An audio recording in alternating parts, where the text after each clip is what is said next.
Vamos lá, turma. Vamos iniciar o estudo de sistemas lineares, tá? Então, aí no livro de vocês está descrito aí um exemplo de sistema linear, né?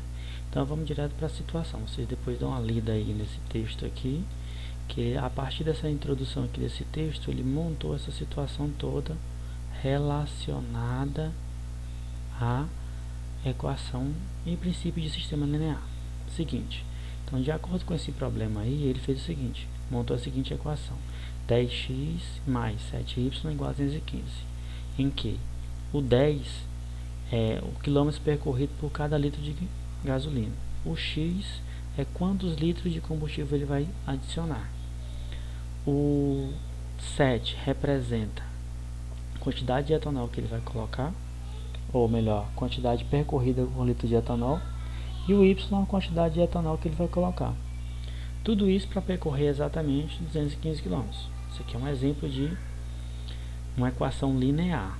Então, para determinar, por exemplo, quanto, se ele colocar, como ele colocou no exemplo aí, se ele adicionar 11 litros, né, de gasolina, e quanto ele deverá utilizar de etanol, né?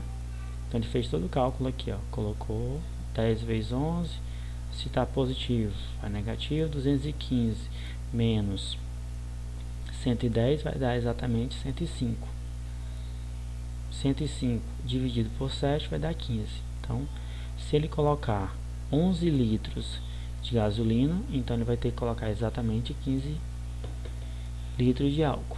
Então, aí tem essa relação aí, essa estrutura da equação de sistemas lineares. Perfeito? Feito isso, que tem algumas definição da estrutura de um sistema linear. Então tá aqui um exemplo de um sistema linear aqui para vocês aqui. Um sistema linear trivial não, geral.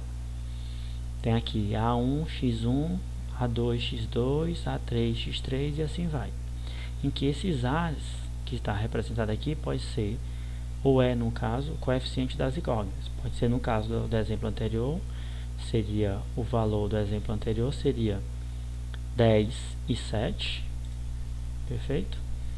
X, esse X que ele colocou, X1, X2, X3, ele colocou de forma só com X, mas pode ser X, Y, Z. Ele quer dizer o seguinte, cada um desses X é uma letra distinta, é um valor distinto, perfeito? E esse B é chamado de termo independente. Então, neste caso, B, se for igual a zero, tem uma equação chamada equação linear homogênea. Abaixo nós temos 4 exemplos de situações em que podemos definir ou não que o sistema é linear.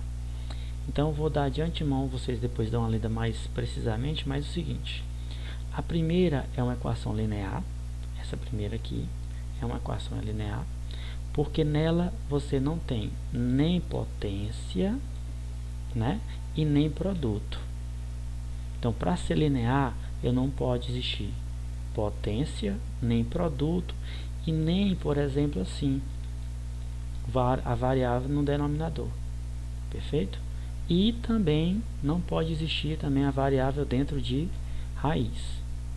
Esses são exemplos de que não são equações lineares. Só retomando: potência, produto entre as variáveis, é claro, é variável no denominador, e radiciação, se acontecer nisso, e você perguntar se é ou não uma equação linear, se tiver um desses itens, ela não é uma equação linear. Perfeito, turma? Continuamos. Aí tem no livro de vocês essa resolução aí, perfeito?